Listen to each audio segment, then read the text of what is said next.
Hello website friends, it's Pauline here, and I've had a request to show you how to create a table of contents inside a Squarespace blog post. Now this isn't super tricky, but there are a few more steps than you might expect, so let's take a look. I've set up a blog post unrelated to the other things I usually type about, talking about each season of the year, just so that we have something super obvious and clear to work with now. So 10 reasons to love spring, 10 reasons to love summer, 10 reasons to love the autumn, and so on. So it's a nice long blog post, and you won't be surprised to know that I want to now use each season to make up a table of contents.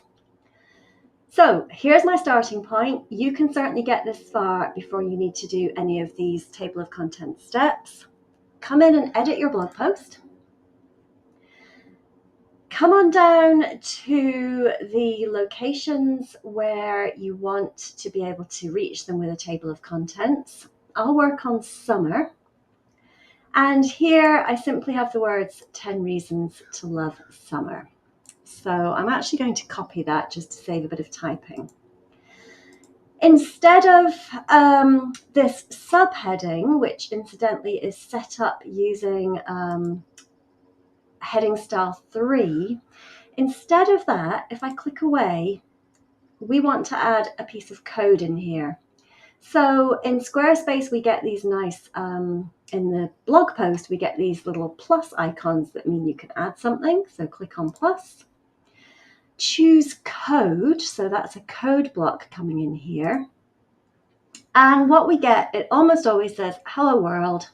It appears here in the blog post, and then we can see inside the code over here. First up, change these P tags. These are HTML for saying a paragraph, but I had a heading 3. So come in here and change these to match the style that you want for your subheading. So a heading 3 is represented by H3. Get the P out of there. And HTML tags need to match. So at the end here, to end the heading 3, there's actually a / and then H3.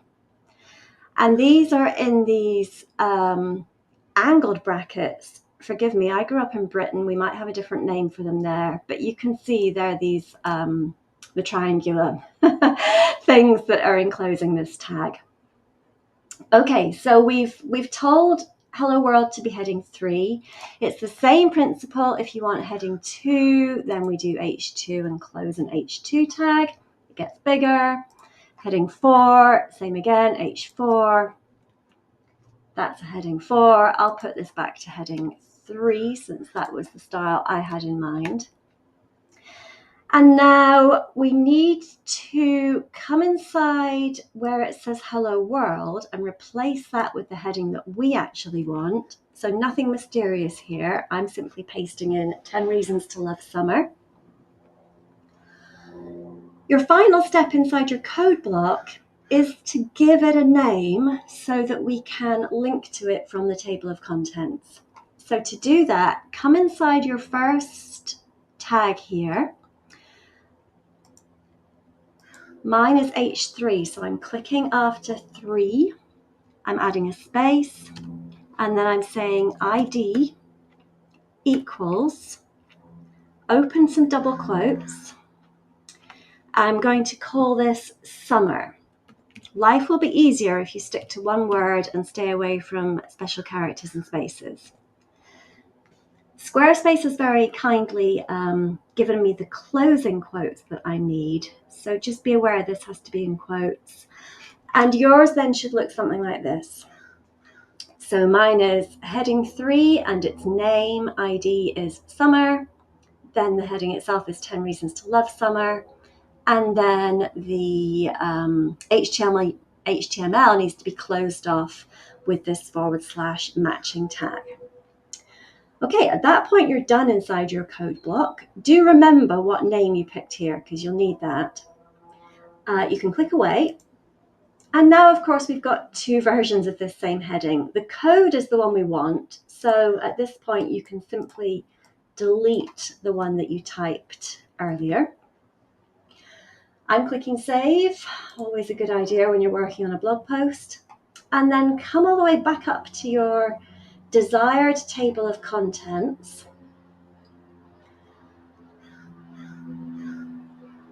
You can format your table of contents however you like. It doesn't matter what styles you choose here. It doesn't have to be the same style that you chose for your subheadings. I think, frankly, just paragraph 2 is going to look fine in this case. And then we need to link up summer so that it's active. So click and drag, just as you would to link any other piece of text that you were doing in a Squarespace blog post.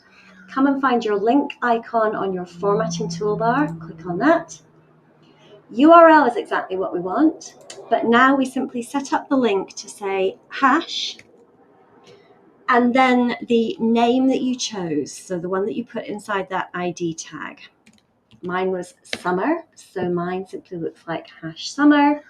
Be sure to turn the slider off for linking for opening a new tab for your link. We don't need that. We just want to send somebody further down the page. So that should be super simple. This time there are no quotes around summer, so just hash and the name that you picked. Click away. We should see that link up.